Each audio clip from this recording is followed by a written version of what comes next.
ভগবান জগন্নাথ ধারণ করে আমাকে ভক্তে বৃন্দাবনে বসে রাধারানী বলছে, দেখো মানবিক রূপটা দেখতে যেমনটা সুন্দর, তুমুল হাওয়া বাতাস না পেলে যেমন শুকিয়ে মুসকে যায়, আগের রূপটা থাকে না, তদ্রূপ কৃষ্ণ বিরহে ব্রজগোপী সেই আগের চেহারা নষ্ট হয়ে গিয়েছে চেহারা।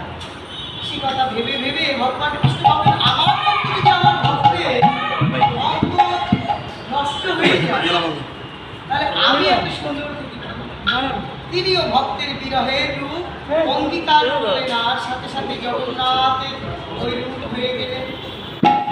আর বললেন, এই রূপের দর্শনে যা চাইবে আমার কাছে, আমি বছরে একটিবার রথে করে নেমে আসবো রাজপথে ভক্তের মনোবাসনা পূর্ণ করার জন্য।